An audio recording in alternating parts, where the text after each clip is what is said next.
சீரியல்களின் full எபிசோடுகளை Sun டிவியில் ஒளிபரப்பான உடனே எக்ஸ்க்ளூசிவாக சன் நெக்ஸ்டில் மட்டும் ஃப்ரீயா பாருங்கள்.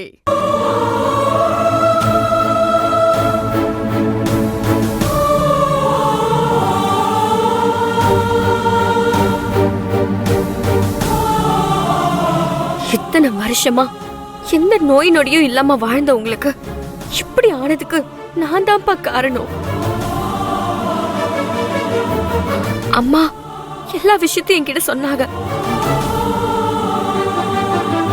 எல்லா மனசாளுகளும் நன்றி உணர்வோடு இருப்பாங்கன்னு நான் நினைச்சது தப்புப்பா. ஐயோ, என்ன மன்னிச்சிருங்கப்பா. கலைவாணி, மன்னிப்பு கேட்க வேண்டியது நீ இல்லம்மா, நான் தான்மா. சுப்பிரமணியம் ஆதிசங்கரியும் நாம செஞ்சதெல்லாம் மறந்துட்டு நமக்கு எதிராக இப்படி ஒரு துரோகத்தை செய்வாங்கன்னு நான் கனவுல கூட நினைக்கலம்மா. நடந்தது எல்லாமே கனவு மாதிரி ஆயிடுச்சு. கனவு கலைஞ்சிருச்சுன்னு எல்லாத்தையும் கலைச்சிட்டு மறந்துருவோம். இனி நடந்ததை நினைச்சு வருத்தப்பட்டு என்ன ஆக போகுது? நம்மள சுத்தி வாழ்ற ஒவ்வொரு மனுஷாளுங்களுமே சுயநலமா தான் இருக்காங்க. அத புரிஞ்சுக்கிறதுக்கு நமக்கு இம்புட்டு வருஷம் ஆயிருக்கு. இனிமே மத்தவங்களுக்காக நம்ம வாழ்றதை விட நாம நமக்காக வாழுவோம். கடவுள் புண்ணியத்துல நீங்க எந்த குறையும் இல்லாம பரிபூரணமா குணமாயி வந்துட்டீங்க. இனி உங்களுக்கு எந்த குறையும் வராது. யார் எங்களை கைவிட்டா என்னங்க? எங்களை காக்கிற சாமியா நீங்க இருக்கீங்க. எங்களுக்கு அது போதுங்க, அது போதும்.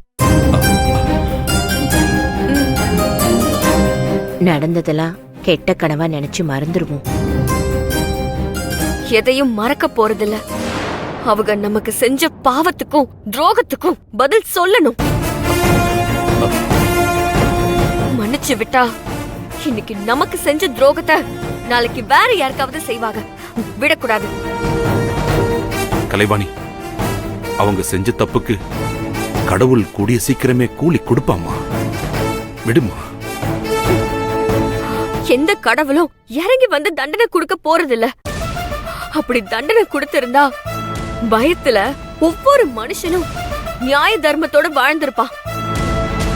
கடவுள் தண்டனை கொடுக்காததாலதான் மனுஷங்க இங்க மிருகமா மாறி வாழ்ந்துகிட்டு இருக்காங்க. நமக்கு நடந்த அநியாயத்தை நாம தான் தட்டி கேட்கணும்.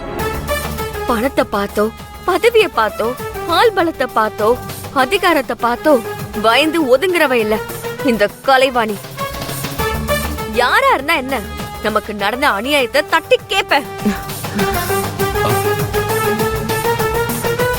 என் அப்பா செஞ்சது மிகப்பெரிய தியாகம்னு அவங்களுக்கு உணர வைப்ப. அவங்க நமக்கு செஞ்சது மிகப்பெரிய பாவம்னு அவங்களுக்கு நான் புரிய வைப்பேன். இந்த உலகத்துல பணத்தை விட பந்தம் பாசம் பெருசுன்னு தெரிய வைப்பேன்பா. எந்த கை உங்க கழுத்தை புடிச்சு தள்ளுச்சோ அந்த கையை உங்களை கையெடுத்து கும்பிட வைப்பேன். இது நடக்கும், நடத்தி காட்டுற.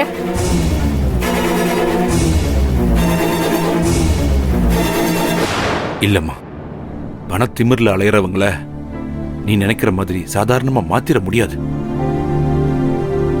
நான் பட்ட அவமானத்தை நீ பட்டுடக்கூடாதுமா.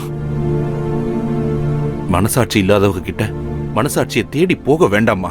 அப்பா, மனசாட்சி இல்லாதவங்க கிட்ட மனசாட்சினா என்னன்னு சொல்லி புரிய வைக்க போறேன்.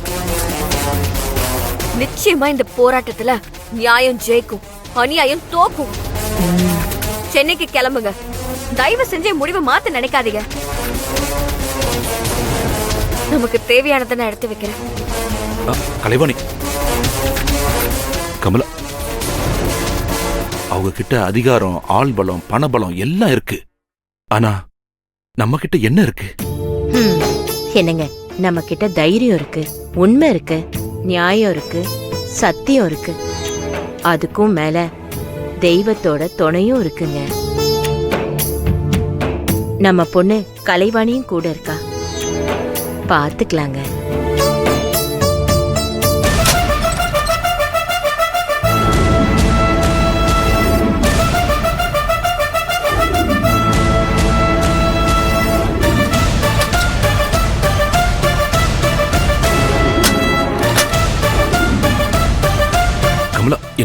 நீங்க எதுவும் பயப்படாதீங்க. கிளம்பலாம்ப்பா. அம்மா நீயும் கிளம்பு. கலைவாணி, சென்னையில நமக்கு யார தெரியும்? எங்க போய் தங்குவோம்?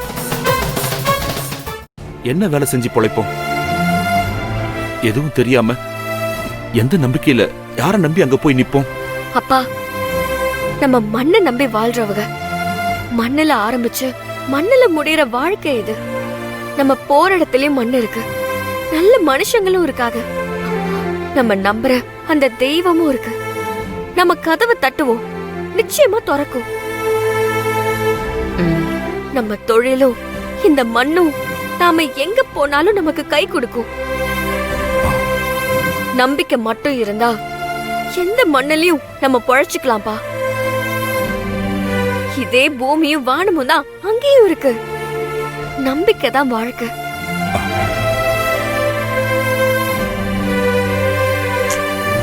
என்னங்க, இன்னும் என்னங்க யோசனை? நம்ம புள்ள எம்பிட்டு நம்பிக்கையா பேசுறா பாத்தீங்களா? இனி இவதாங்க நம்ம வாழ்க்கை, இவதான் நம்ம வழிகாட்டி.